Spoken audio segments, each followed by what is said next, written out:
Hi guys, this is Shayna from YumiYarns.com, and today we've got a podcast episode. I've got a lot of things to show you.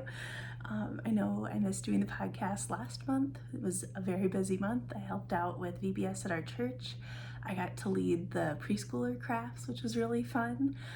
They're so cute. We used a lot of stickers, but it was really cute and fun, and it was really good.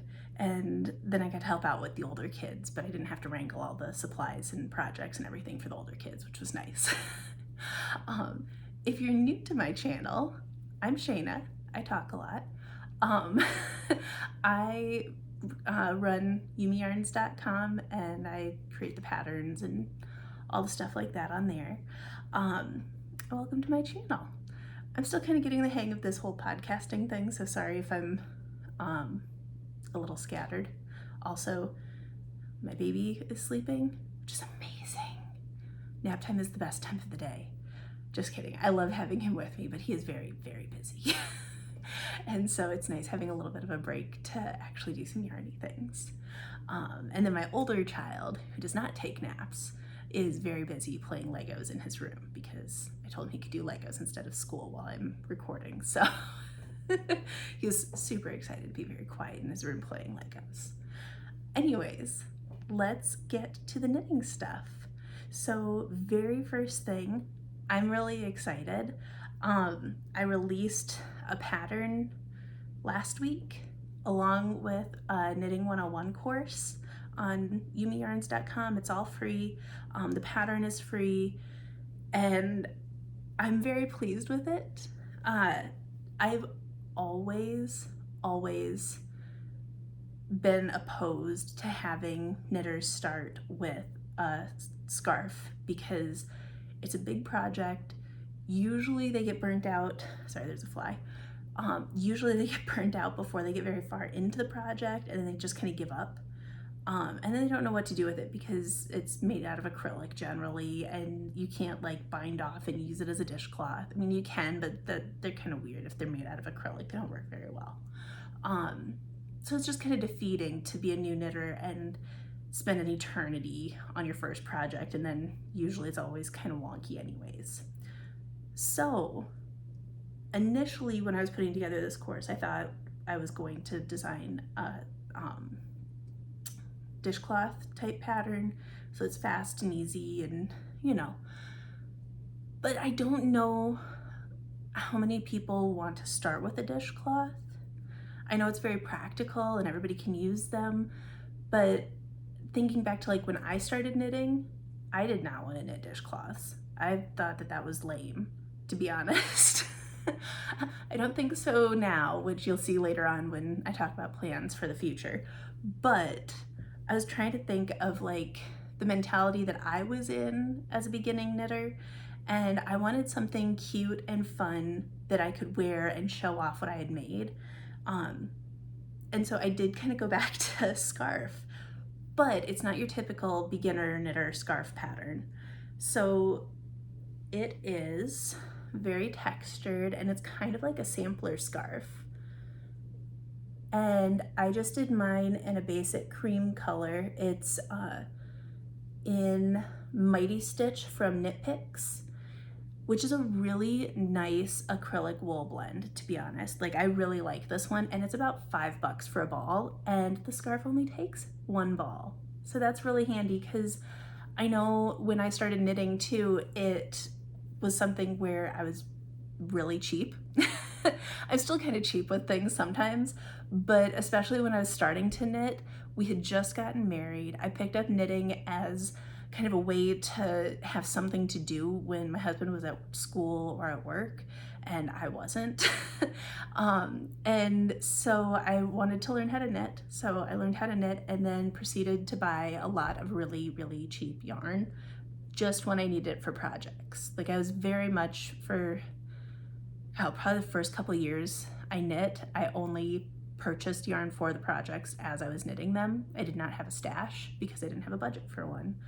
And so I wanted to make the beginner knitter class and pattern with economical yarn that actually knits up into a really pretty pattern. And you'll see it's not like a super wide scarf. It's only 20 stitches at the cast on. So you actually get through each row pretty quickly without feeling defeated. So it's like a lot of really quick wins, especially since it's in worsted weight. So it goes really fast. And the first section here is just a garter stitch section. So that's where they learn the cast on, which I've got a full photo tutorial for all the steps along the way in this scarf. I'm working on video tutorials. I just haven't had time to get all of them done. So those will be added in, and where I had existing video tutorials, I linked those in the posts over at YumiYarns.com too, so that there's multiple ways to learn. But anyways, so I've got kind of walking you through the class. You start off with kind of just a basics of why you would knit type class or type lesson. Then the next lesson is materials and tools, where we kind of just do a brief overview of yarn and needles and, you know, other tools and things that we need every time we do a knitting project. It's pretty basic though. It's not like you need all these project bags, you need no, I wanted to just have it be very straightforward and easy for a beginner knitter so they don't get overwhelmed. But then they learn the long tail cast on, and then they go straight into learning the knit stitch. So they have a nice little garter stitch section here, and each section is only about 20 rows long. So they go really fast too. So like just when they're starting to get bored of garter stitch, we switch over and they learn how to do the purl stitch.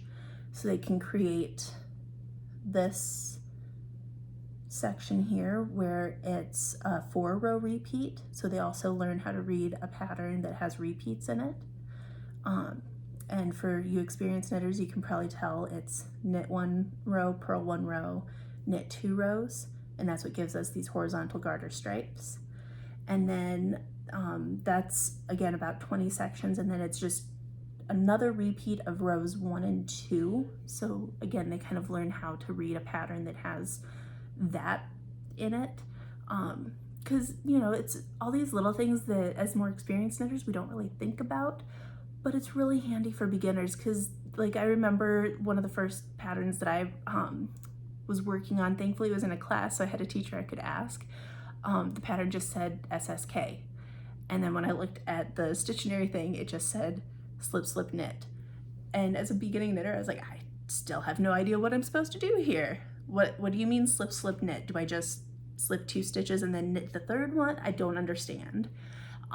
So thankfully I had a teacher to explain it, but a lot of those things that, you know, once you've done a pattern or 2, you know what's going on, but a very, very beginner isn't going to understand that. So I wanted to really break it down and make it simple for people who do not speak knitter yet.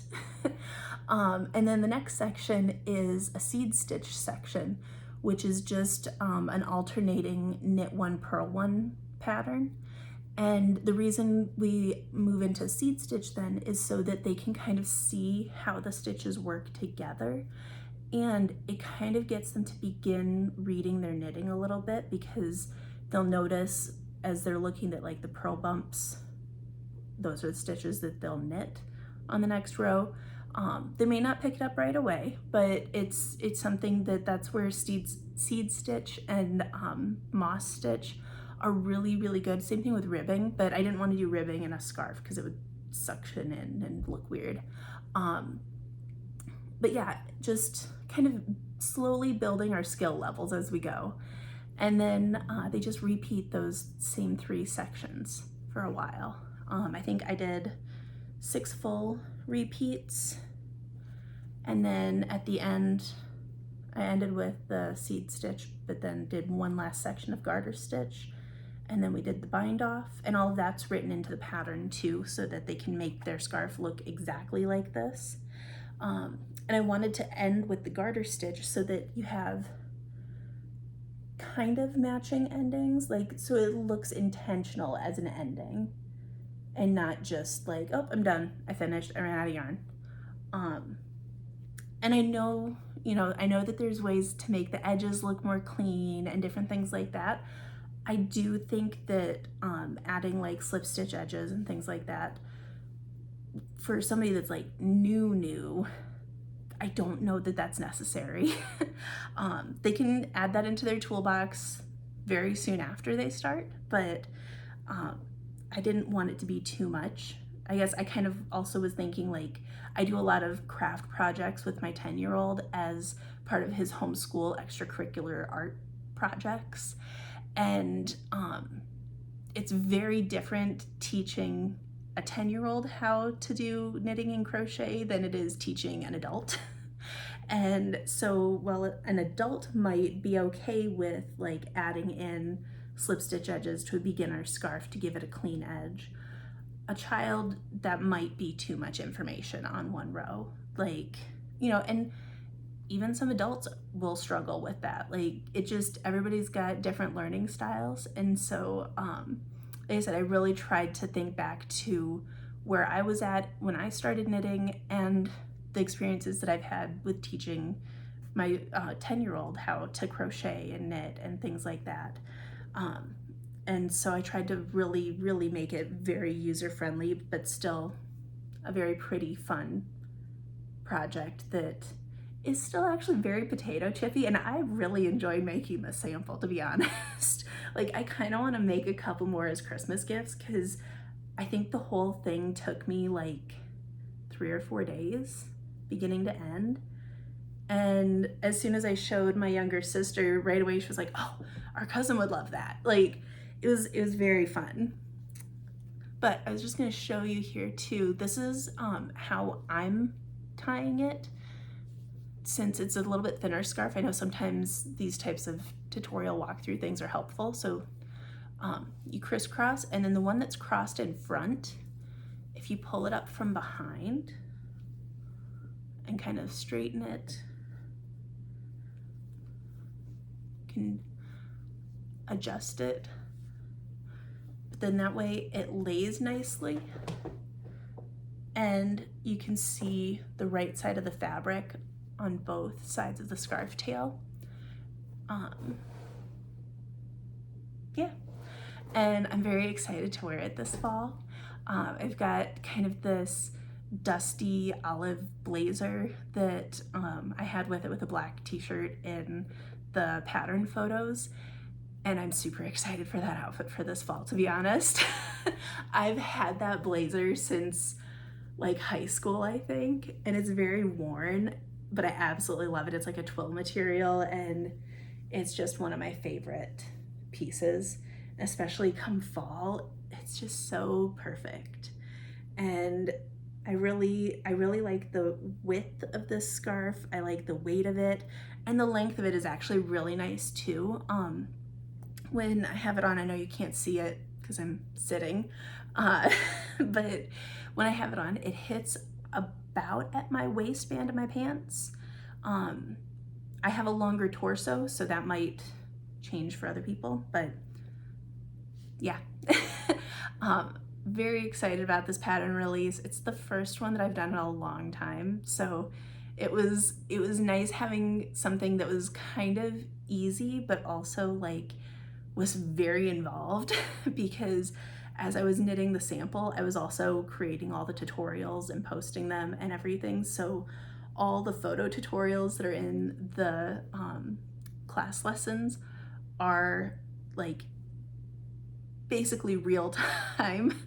Like, I posted one tutorial and then I knit up to the spot that I needed to be at for the next tutorial the next day and put that tutorial together and then knit to the next spot, and basically posted one each day as I was getting it done.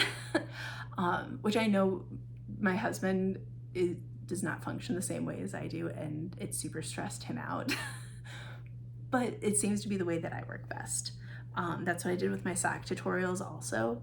And so, yeah, worked out good. And I know it keeps my energy level up and keeps me engaged, getting them all like just boom, boom, boom, one after the other.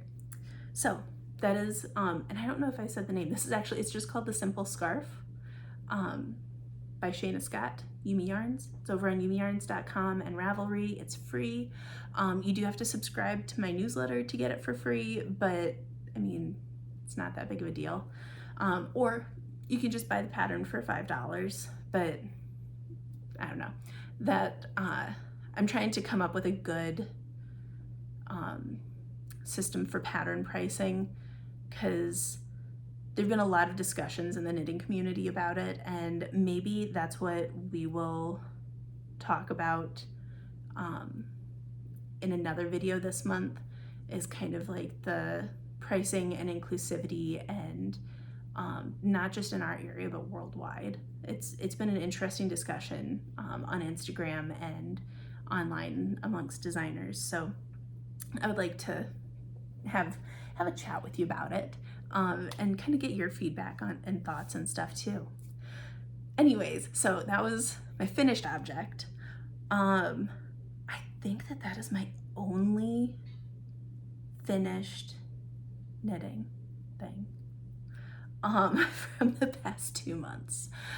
However, last month, well, this month, I don't know, earlier in July was Tour de Fleece, and I actually participated a lot, and I'm very excited. I have so much yarn that I made.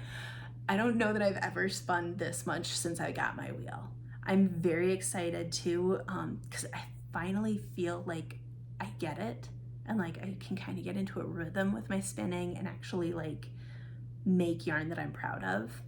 So we will start off with this guy.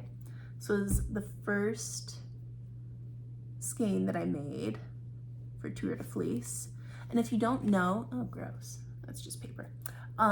If you don't know, Tour de Fleece is basically a free spinning event thing that is hosted during the Tour de France. And basically you spin your spinning wheel while they spin their bicycle wheels. And so it's very fun. And this year we actually got a subscription to Peacock for the month, so I could actually watch the Tour de France while I was spinning. Normally I just get whatever random bits I can find on YouTube because we don't have regular TV set up. But it was very exciting and very fun. And even my 10-year-old got into it and had a good time with it. So first yarn that I spun up is this lovely, and it's Wool of the Andes Roving from Knit Picks. Unfortunately, the colorway is discontinued. It was Sapphire Heather, but years ago when I was making knitting kits, I actually had 3 months where we did hand spun patterns and fiber, or, well, not fiber, yarn. And my friend Katie contributed because she's an amazing spinner. She's like light years ahead of me. But she contributed a yarn, and I designed a pattern for a headband with hers. And a friend out in the Black Hills contributed a bunch of yarn from her alpaca farm that she spun up, and we did a pattern for a cowl with hers. And my third spinner kind of dropped out after they said they were good and wanted to do the box with me. So I ended up buying a bunch of Wool of the Andes Roving, and I spun it up. But because I was not very confident in the way that my yarn looked when I plied it, like my singles looked fine, but when I plied my yarn, it looked wonky and weird, and I didn't want to send that to my subscribers. So I actually got the Wool of the Andes Roving, and then I got their version of Kid Silk Haze, which I can't remember what it's actually called, if it's just like Kid Silk Mohair or what, but basically it's just a mohair yarn with a silk strand in the middle. You know what I'm talking about. But I got that in a color that would go with it. So I think the color that I have is Koi, which you'll see again here in a minute. Actually, no, not Koi. Kanai is the name of it. And that's kind of the greenish strand that you see plied with it, because kind of the way that I compensated for having bad plying was I took the singles that I spun and plied it with the mohair, the commercial mohair, and it turns into basically like a DK Aran, not DK, Aran weight yarn that is fluffy and lovely and soft, and that I felt good about sending to my subscribers. So that was years ago, and I haven't done anything with it in a long time, but I've been going through and trying to clean up a bunch of whips and just bags of fiber and stash and things, because we want to finish off our basement, and right now my yarn is taking over a lot of that space that we need. So, and spinning stuff too is taking over.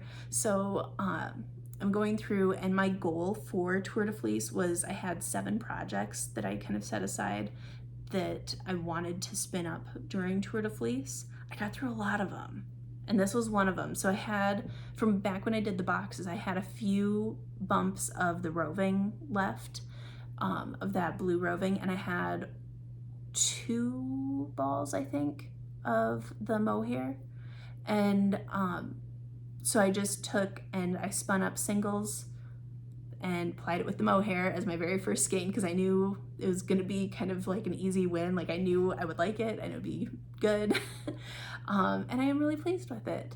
I'm also pleased to say that I feel like my spinning has improved a lot over the years. Like, looking at some of the stuff that I had spun a few years ago, because to be honest, I haven't really touched my wheel in like 2 years.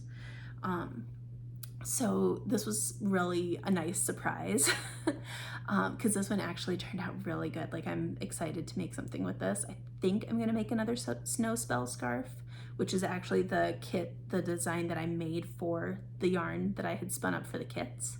And I remember really like knitting the sample for that one, so I think I'm gonna make another one as a gift, because that was a fun scarf to make. It's lacy and it works with hand spun, because even though it's lacy, it like actually looks good with sort of thick, thin yarn, or you can just use like a DK weight yarn held with mohair and it'll turn out pretty much the same. So yeah, that's skein number 1. I'm just gonna start stacking things. And then I think this is skein number 2. So this one is alpaca. It's 60% alpaca, 30% wool, and 10% Firestar. So I don't know if you can see all the sparkle in there, but it's kind of like this bricky, smoky, maroony kind of color with like almost kind of like a jewel tone rainbow sparkle in it. And when I bought this fiber a few years ago, I got it from one of my favorite alpaca farms, Willowbrook Alpacas. And every year at my local fiber fair, North Country Fiber Fair up in Watertown, South Dakota, I buy at least one package of fiber from them. And this one, I just loved it. From like the very first thing, it made me think of Smaug from The Hobbit. It's been a long time since I read The Hobbit, so I don't remember if Smaug is actually described as this color, but in my mind, as soon as I saw this fiber, that's what I started calling it. And so I've kind of been hoarding this fiber because I didn't want to ruin it with bad spinning, which you'll see in a moment why I was kind of nervous that I was going to ruin it. But when when the blue skein I just showed you turned out so good, I was like, okay, we're gonna try it. We're gonna see how it goes. And it went so well. I am so pleased with how squishy and plump and happy this skein is. It makes me so happy. So that was skein number 2, and I love it, and it makes me super happy. That ended up being just under 200 yards, so I don't know what I'm gonna do with it yet. But we'll see. And that one's more of a DK weight. You'll see kind of my default seems to be more of a DK weight yarn, except for this. So this is what I'm gonna say is art yarn. This was also from Willowbrook Alpacas, and I'm really sad with what I did to it. Like, I don't even know how this happens, but it's an alpaca bamboo blend, and I loved the colorway. I was so excited to spin it up, and I think when I was spinning the singles, this was a couple years ago that I spun the singles, they're super overspun, like incredibly overspun, and that's why there's like all these little weird bits. And so I wanted to clean up the whip and just do something with the singles, even though they looked absolutely horrendous. So I tried plying it and it was so bad. Like, it honestly, I don't know if you can tell, it kind of reminds me of that like scrubby yarn that they have at like Joann's and Hobby Lobby and stuff, where it's like intended to be knit into dishcloths and little scrub pads so that you can like scour gross off of your kitchen. And that makes me so sad because it was such a beautiful fiber blend. So I don't know what I'm gonna do with this, but it's like 100 yards of awful. So I don't know. We'll see. But it's yarn now. It's no longer in my fiber whips, so there's that. But that was skein number 3 that I did. And then I can't remember. I think, let's see. I think this was the 4th one that I did, maybe. I don't know. We'll do those all together at the end because I have no idea where those stand in the rankings. But my 4th actual like finished skein from scratch. Look at how cool this turned out. I'm super pleased. This is the one I am most pleased with. I had 2 4-ounce braids of fiber from Wonderland Yarns. Frab Just Fibers, Wonderland Yarns. This was their color shift top in the color tourmaline, and it's 100% BFL superwash. And I am so excited. So I spun up both braids separately and then like actually followed the rules for plying and used 2 bobbins, not just like balls that I wound up of the singles or anything like that. Like, I used my Lazy Kate, I used real bobbins, I did all the things, and weirdly enough, when you follow the spinning rules, it actually works. Who would have thought that actually listening and doing what I've learned in all the spinning classes, who would have thought that that would have actually turned into really good yarn? It only took me like 8 years to realize that I should just try it and see how well it works. Because then when I plied everything together, like, look at the braids matched up almost perfectly for the color shifts. So this is actually a gradient skein. It goes from this yellow all the way around to the purple, or to the pink. So I'm just so pleased with how it turned out and the colors, and it just makes me so happy. And I'm really, like, the one thing I took away from Tour de Fleece this year is that I'm not as bad of a spinner as I thought I was. And so like this has been a huge confidence boost. Also, weirdly enough, if you spin every day, you seem to do better at it. I guess kind of the more you do things, the better you get. But I'm very pleased with this. This one did end up at more of a worsted weight. And it's 262 yards. So I don't know what I'm gonna do with it other than just snuggle it and love it and be super, super happy that I was able to make this. But there is that one. And so this is the last one that I know was a full skein start to finish that I made. I had one last bump of that Sapphire Heather that I had shown you for the first skein.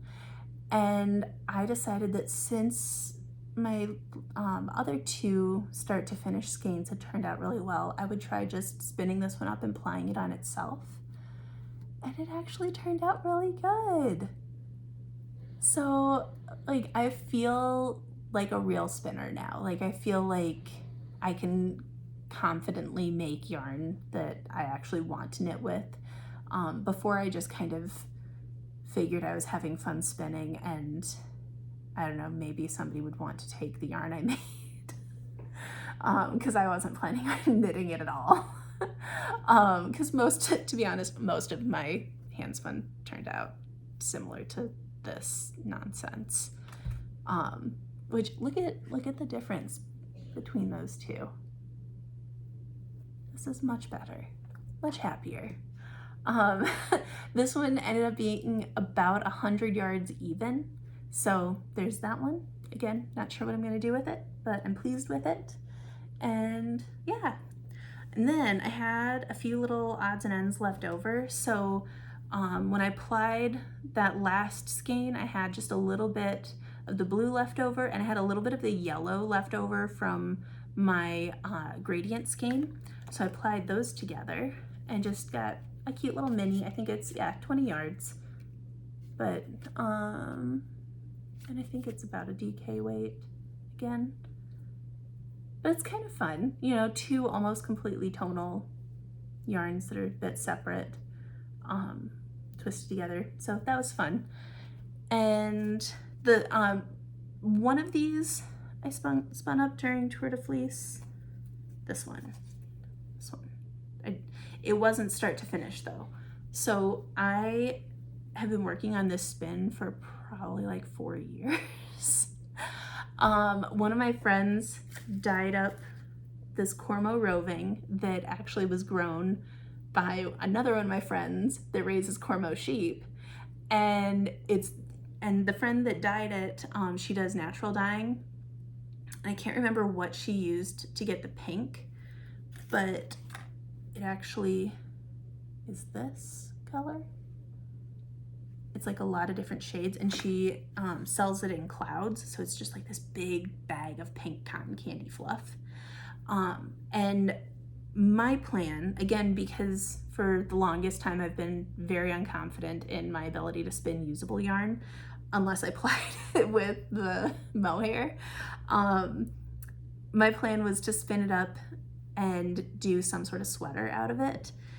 So over the years I've been working on it, and instead of the mohair, I actually plied it with Alpaca Bloom lace weight that Knit Picks had on sale for like super cheap a couple Christmases ago.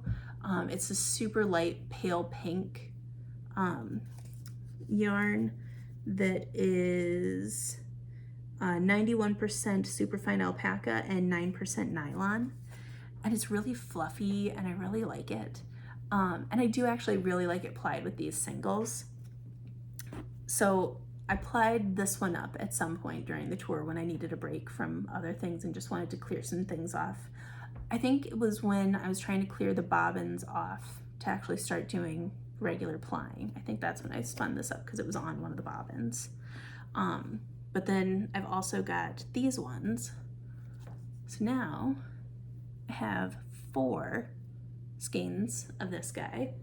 So I'm just gonna slowly keep working on that spin and progress through it, because I had mentioned that before Tour de Fleece I had 7 projects, and I think I made progress on 5.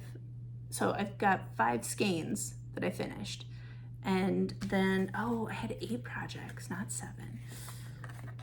Okay, so anyways, I got 5 skeins done, plied a 6th one.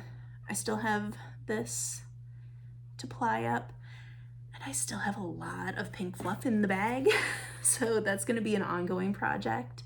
But I'm trying to do at least half an hour spinning each day so that I can get through it and get those projects all knocked out. My other 2 projects that are sitting in my want to finish pile are both spindle spins, like drop spindle, which I do really like, and I'm really torn because I do enjoy it. It just takes a long time. So I'm torn between the enjoyment of drop spindling or the enjoyment of having all of those projects done and out of my basement. So I don't know, let me know, what would you do? Would you just like wind off what you have on your drop spindle and use it for plying and finish up the rest of the fiber on your wheel? Or would you just be like, you know, it'll get done when it gets done and I'm just going to enjoy the process of drop spindling? I don't know, up to you. Well, it's up to me, but I'd like to know what you think and how you would handle that.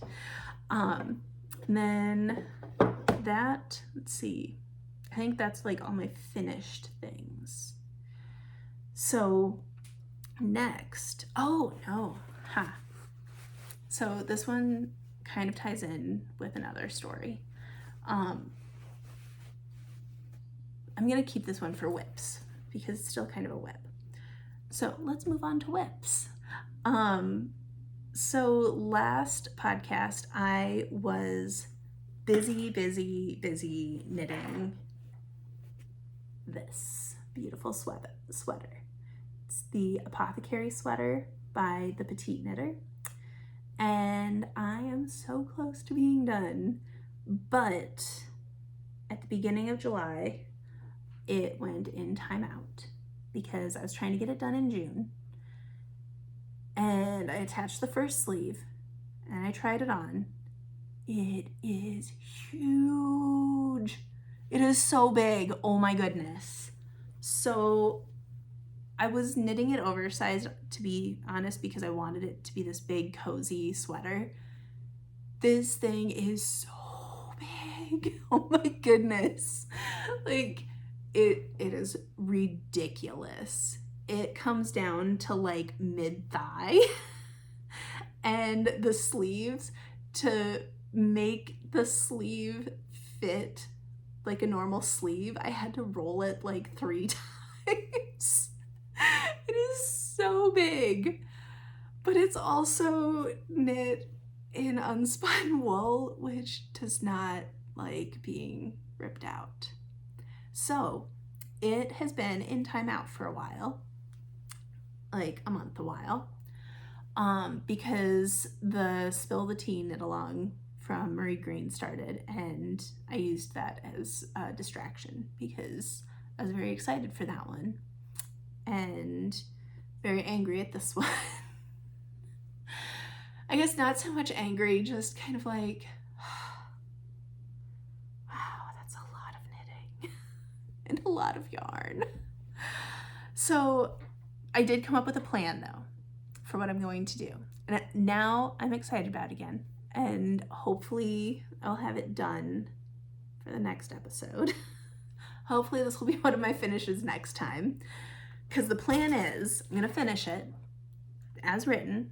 So I'm actually almost done with the second sleeve. I'm about halfway through. So I'm gonna keep working, finish up the second sleeve, attach it, and I'm going, because I have to roll the sleeves for them to fit right, I'm gonna roll them the exact way that I want them, to the exact length, and then see how I'd folded the collar over and attached it so that it's a folded collar instead of a funnel collar. And it's got the contrast here. It also has contrast along the bottom hem, but with the sleeves rolled, you can't see the contrast because it's rolled into the sleeves. So I'm going to, once I have the sleeves rolled to where I want, I'm going to kind of tack them down, and then I'm just going to do some sort of stitching in the contrast color along the rolled part of the sleeves so that it still kind of matches with the sweater and has a nice finish to it. And then I'm going to steek the front of the sweater, because which, if you don't know what steeking is, it's you just cut it open and secure the inside. So like what I'm going to do is I'm going to cut the sweater open, fold, there's so much extra fabric. I'm just gonna fold it over a couple times and hem it, and that will kind of distort the color work in the front, but I don't think it'll be like a bad distortion. I think it'll look just fine. And then I'm going to use the contrast color to knit a belt and some belt loops. Maybe I'll knit the belt loops in the main color and attach those to the sides. And then I can use it as a really cozy cardigan, like a cozy oversized belted cardigan, since that's about the length it is anyways. So that's my plans for that one, for fixing it and still being able to wear it and everything. And I think it'll look good. I think it'll work really well. I'm very excited for that one, again, after it was in timeout for a bit. And then the next one I'm going to tell you about is another unfinished sweater. This is like the theme right now. So I started my Spill the Tea sweater and I love it. I love the colors and I love the pattern. I kind of hate knitting it, to be honest. Like, this is 100% just a project that I see the end in my mind how I want it, because I'm also not going to do the sleeves the way she has it. I'm going to actually do full sleeves because I have enough yarn, and they're going to be, basically I'm not going to do any sleeve shaping. So I'm going to start at the cuffs and do cuffs up and turn it into a drop shoulder sweater, because it kind of already is a drop shoulder design anyways. But I'm going to do the ribbing just like in the sweater, and then I'm actually going to do the same patterning that's in the body of the sweater up the sleeves, and that way it'll have a little bit of a balloon feel, but not like a ton. And I think it'll be really cute, and I'm really excited for actually wearing this one. But I know this is not going to be super popular. I hate feather and fan. Like, I cannot stand this stitch. And to be honest, I don't know if this is like a true feather and fan, but it's close enough to feather and fan that, like, as soon as I saw the actual patterning for it in the pattern, I was like, oh, well, either I'm not going to make this, or I'm going to just focus on the end goal. And that's kind of where I'm at.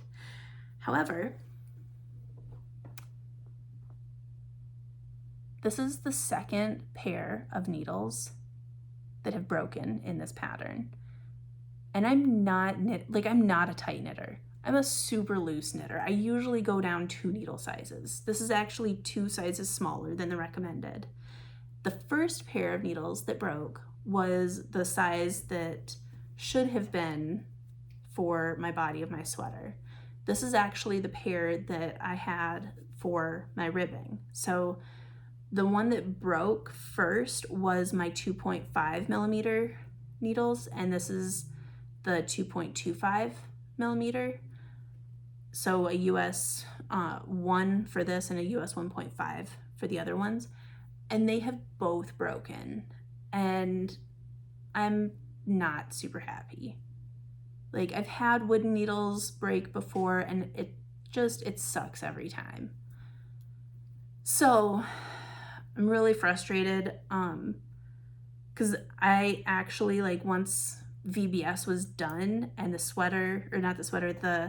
scarf and the knitting class was done, I was so excited because I had like a week that I could just like power through this thing and make really good progress on it.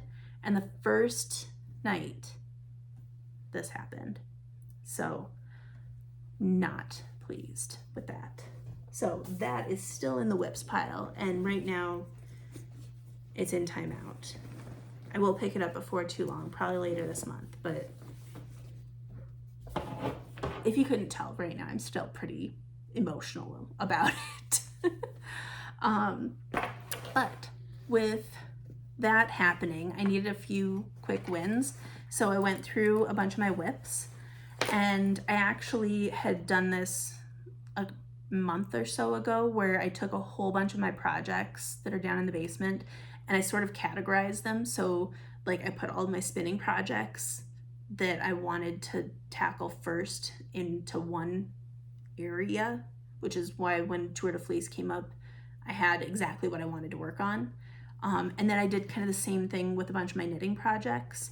And then I organized them because I have a lot of whips. And so I went through and I organized them by, like, not necessarily ease of completion, kind of, but more so like, I want my needles back. I don't like having to take needles out of a project that's still in progress. So I have a lot of whips that are taking up all my needles. And I don't want to go buy more needles because I have enough needles. I know I do. They're just somewhere. So I went through the projects that I had set aside that are works in progress that have needles or crochet hooks with them, and I found some pretty easy wins. First off, I had this sock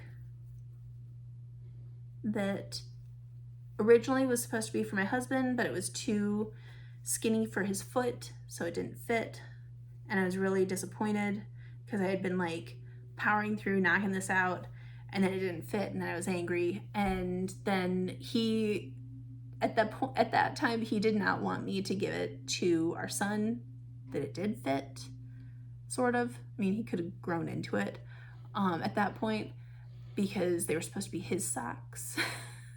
So I did not feel like ripping the entire sock out and starting over. I was just angry at the project at that point, so it went in the basement to think about what it had done. And so then when I pulled this out, I asked him if it would be okay if I just finished it off for our kid, and he's like, oh yeah, that's fine. I don't understand why he couldn't have just told me that before, but whatever. That was 2 years ago.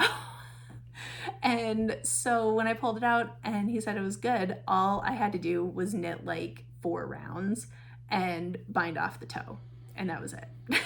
So that was really nice because now sock 1 is done and I have the needles back, which is really exciting because they were some of my favorite needles for sock knitting. So I'm very excited about those. And the yarn is actually 3 skeins of lace weight from Brown Sheep Wool Company.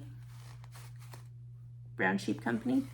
They're actually really close to where I live, but it's their legacy lace, which normally I wouldn't pick lace weight for sock yarn, but if you look, it is washable wool and nylon. So their Wildfoot sock yarn is literally 2 strands of this spun together, I'm pretty certain. And my husband really likes the socks that I've made out of their Wildfoot for him before.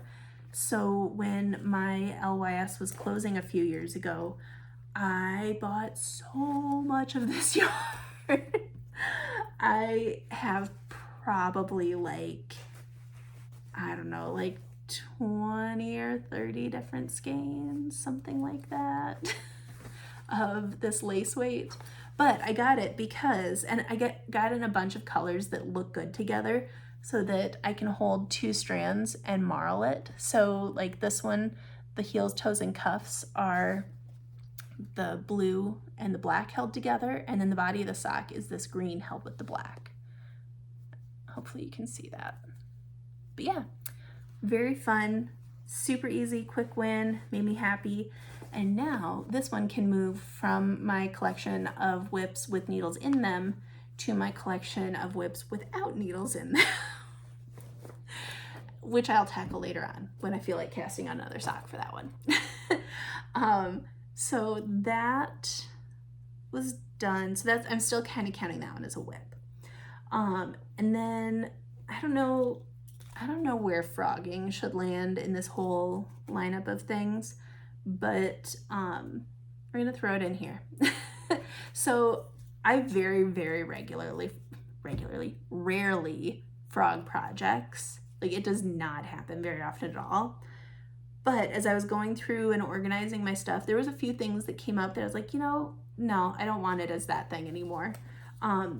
This one, I posted a reel to Instagram and a short here on YouTube of how I reclaimed this yarn. I opened the project bag. I don't know what I was doing. It was either a sock for a giant or I don't even know what. But it's this is, let's see, this one. I think it's this one. This one right here. This guy. That's what the sock yarn knits up as. And I really like it, but for some reason, like, the sock that I cast on was ridiculous. I'm finger quotes calling it a sock. It was like this big around. It had an afterthought heel and a provisional cast on. So I have absolutely no idea what this was going to be. I don't remember what my plans were. I had no notes with it. I didn't have like notes on needles, notes on anything. And so, and the gauge was super loose. Like, it was real loose and floppy. And so I ripped that out and reclaimed the yarn, and it's still got 104 grams, so it's a full skein. So it's just going back into my stash for sock knitting for me at some point when I want just easy self-striping something. So that was fun. Another quick win. And then this one took a little bit longer, but I'm really, really glad that I decided to do this. It was a little bit harder too, because one, let me start by showing you this adorable bag. This is from Beautiful Sister. It turns into a yarn bowl like this, or bam, project bag. And then it's got these little flaps that you can fold over and tie up so your project's safe and secure. But then you can also just have it over your arm and knit. They have kids that they take to the park, and that's how they came up with the idea for this bag, was something that would make it easy to take your projects with you when you take your kids to the park. So I thought that that was really fun. But highly recommend Beautiful Sister and their bags. They hold up really well. They have great fabrics, and the two gals that run it are just super nice, and I love them. So highly recommend visiting them. I'll put a link to their shop down in the show notes, because they should be having some more fun fabric updates here soon. They do pretty regular updates. But yeah, so bag is awesome. I want the bag back. The yarn is also amazing, and I love it, and I'm glad that I have it back as yarn. So this is from Suburban Stitcher, and Suburban Stitcher is run by my friend Diane. This is her Cosmopolitan colorway, and it's so bright and pretty. And this is her Boardwalk colorway. And this one, this is like the reason that I bought yarn for this project, was this one. And initially, oh shoot, I can't remember the name of the pattern. So I had been knitting a pattern from my friend Megan, who is Just Run Knit.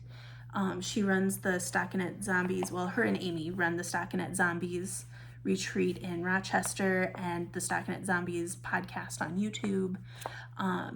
And she's lovely and really fun, and I can't remember the name of the tee that I was making, but it was a striped tee with a texture, and I love the pattern. It's really a fun pattern to knit, but I wasn't making it because initially I ordered these yarns to go together in the stripes, because if you look, there's, I don't know if it's gonna focus, I'm gonna hide and see. So there's this section here, and there's little blips of this color. So I thought maybe these two would play nice together as stripes in the tee, and it would be fun. And it was okay. This one has a little bit more of a green cast though. You can probably see it a lot better with the lighting I have than I could see when I was looking at them online. But I thought that they would play nice together, and they're okay. I would rather do something else with these two though.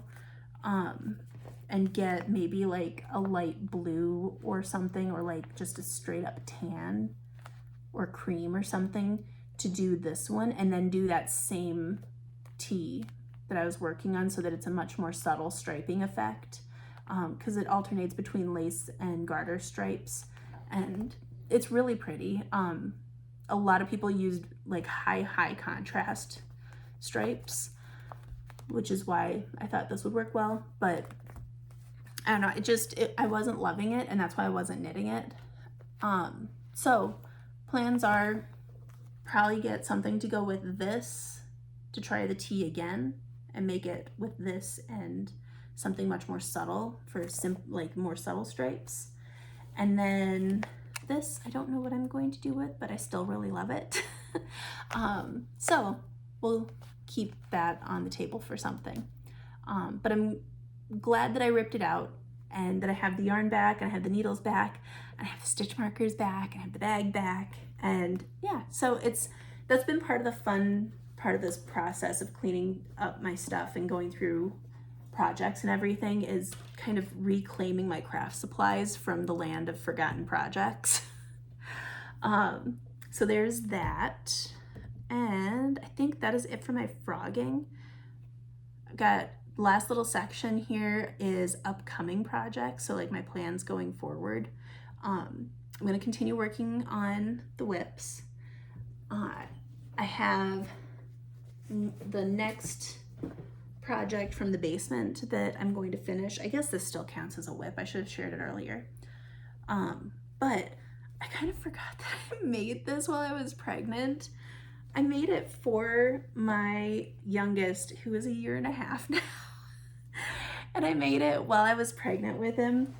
And all I have to do is weave in the last couple stupid little ends, and it's done, and I can give it to him. But let's see if I have enough space here.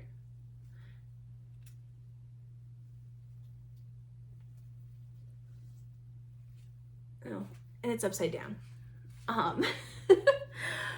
It's a rainbow baby blanket though.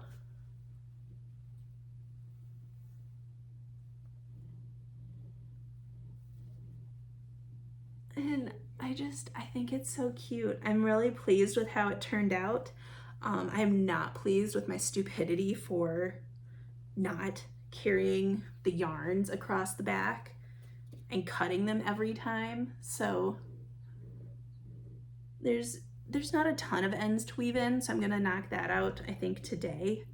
But it's one of those things where, like, as soon as I got done crocheting it and went to start like doing the finishing part, I hate weaving in ends. And the whole time I'm like, why? Why is this the life choice I made? This is terrible. But I'm super excited about that one. I don't have a pattern for it because I kind of made it up. It's based off of a quilt pattern that I had seen when I was pregnant, and I don't quilt. Someday I kind of quilt. I don't know. I have a lot of issues with my machine, so, and a huge lack of self-confidence when it comes to sewing. So that's a story for another day though. But when I saw the quilt pattern, I was like, oh, I could do that as a corner to corner cross stitch, crochet blanket. And so I did the math and got everything figured out and made it.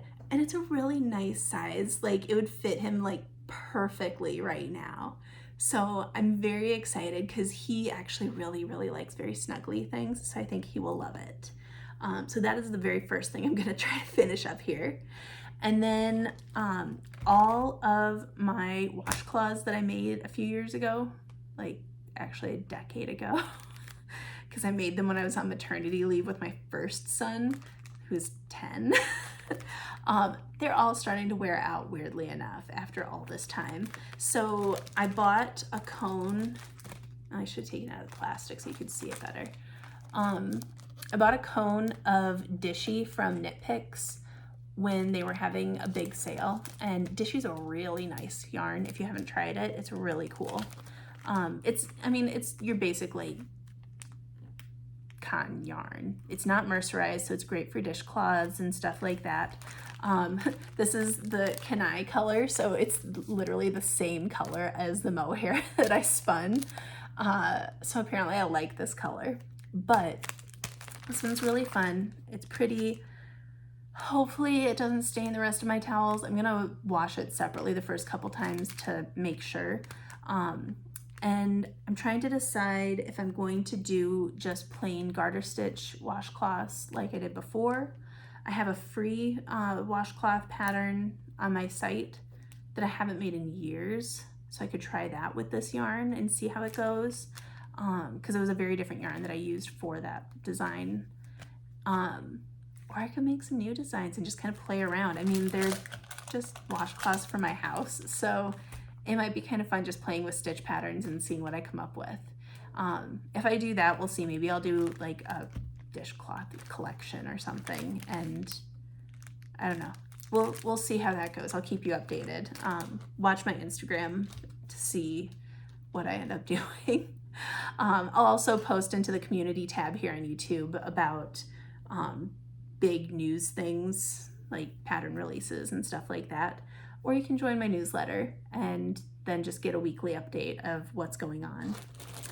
The other big exciting thing, so I opened up the crafting circle on YumiYarns.com.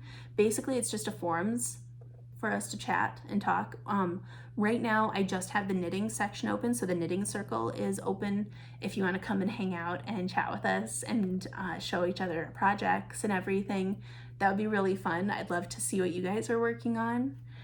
And we're also going to be, well, I'm going to be doing Anna, I think it's Anna Johanna.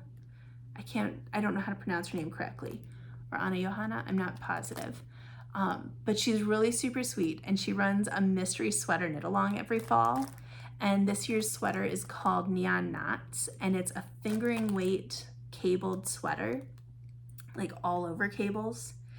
And I had asked her if it would work to do like a gradient, and she said it would. So I've had this gradient set for like forever. I bought it, it's again from Suburban Stitcher. I think I bought it like back in 2020, 2021. And this is what I'm gonna be using for mine. I haven't decided if I'm gonna go this direction or this direction with my fade for it. But I think I might go, because it'll probably take about 5 skeins, so I'll have one odd one. So I think I'm probably gonna go this way, and then maybe I'll do the cast-ons and bind-offs with this as like a little pop. I think that might be kind of fun. Or maybe I'll do the hems with this. I don't know. Let me know, what do you guys think? Because I could also do the other way, but like looking at it on camera, so I'm sorry for the crinkles. This one seems more like the outlier of the group. But I don't know, let me know what your thoughts are. And I wanted to invite you guys to come knitting with us. So Anna has a Ravelry group for the knit along. You can also post to Instagram to join in the knit along. I know that not everybody can use Ravelry, and sometimes with bigger knit alongs it's easy to get lost and to not be able to find your friends and stuff like that. So I actually created a thread over in the knitting circle at YumiYarns.com for anybody that wants to join in the Neon Knots sweater knit along with me, and we can post our yarns and we can discuss color options. And I don't know, I thought it would be fun because like when I did the West Knits mystery knit along last fall, I had a lot of fun chatting with everybody in the Ravelry group and seeing what everybody was working on. But it's so many people knitting it that it's kind of hard to feel like you have a group that you can go to specifically, if that makes sense. Like, I don't know, sometimes it's nice to have a little bit smaller group so that you can all kind of just keep encouraging each other and you don't feel like you're getting lost in the noise. And so if you're wanting to knit the mystery sweater, go get your pattern from Anna. You can get it from her website, which is, I believe it's Where We Once Crafted. I'll link it down below for you, or you can get it from Ravelry. And then I'll link the knitting circle down below also. It's free to join. It's just set up as a members only thing so that we don't get a bunch of weirdo spam bots in there. And yeah, so far it's kind of quiet because it's new, but I would love if you wanted to come and join and hang out and show me what yarns you're using if you're joining in, or yeah, it'd be fun. Or there's other things too. You can post whatever you're knitting in there. I've got different threads for different things. So anyways, I'd love to have you join me with the Mystery Knit Along. Let me know what you guys are working on down below. Like, it'd be fun to get some feedback on some of this stuff. So do you guys frog your projects often? How do you go about frogging them? What do you do with the yarn? I know with this one, when I was winding it up, which I use Nitty Knotty to wind my yarn back into hanks because it's easier to store and I just like it. I just like making hanks of yarn. I was kind of thinking I should have probably washed this one because it's pretty crimpy, but I also don't have immediate plans for it, so I just threw it in the hank and hopefully it'll relax a little while it sits. But I'd like to know like how you guys handle that. I don't know if you do, or do you just like get rid of projects that you don't want to work on anymore? But I don't know. I hope that you guys enjoyed spending an hour hanging out with me. I like hearing the different comments and stuff that you guys have been posting on my shorts. I hope you've been enjoying those. It's been really fun making them and just kind of doing little updates each day. And yeah, I hope you guys are having a wonderful start to the month. Next week is what I'm calling Technique Week at YumiYarns.com. So I'll be posting a video and a few blog posts about planned pooling and intentional pooling. I think that's the other one. Yes. And kind of what the difference is between them. I think intentional pooling doesn't sound right. I don't know. I've been talking for too long. Hopefully you know what I mean though. But I think it'll be fun. I think it'll be informative and I hope you guys enjoy it. If you have not subscribed already, please subscribe to my channel, give the video a like. It really does help boost me up in the YouTube algorithm, and I would like to be boosted a little bit. It's always so weird doing those little end credit things, isn't it? But yeah, I would love to hear what you guys are making. Post down below what you're making. I don't care if it's one of my patterns or not. I just am curious what everybody is into right now. I know I'm starting to get very into like all the like fall stuff is coming. All the school stuff started showing up in stores, and so my little stationary heart is excited. My kid is not excited about all the school stuff, but it's like it's so close to fall, you guys. We're gonna have sweaters and cozy drinks and candles and school supplies. It's going to be very exciting. But I hope you have a great August. I'll see you next week for our Technique Week. And yeah, happy knitting, everyone. Bye.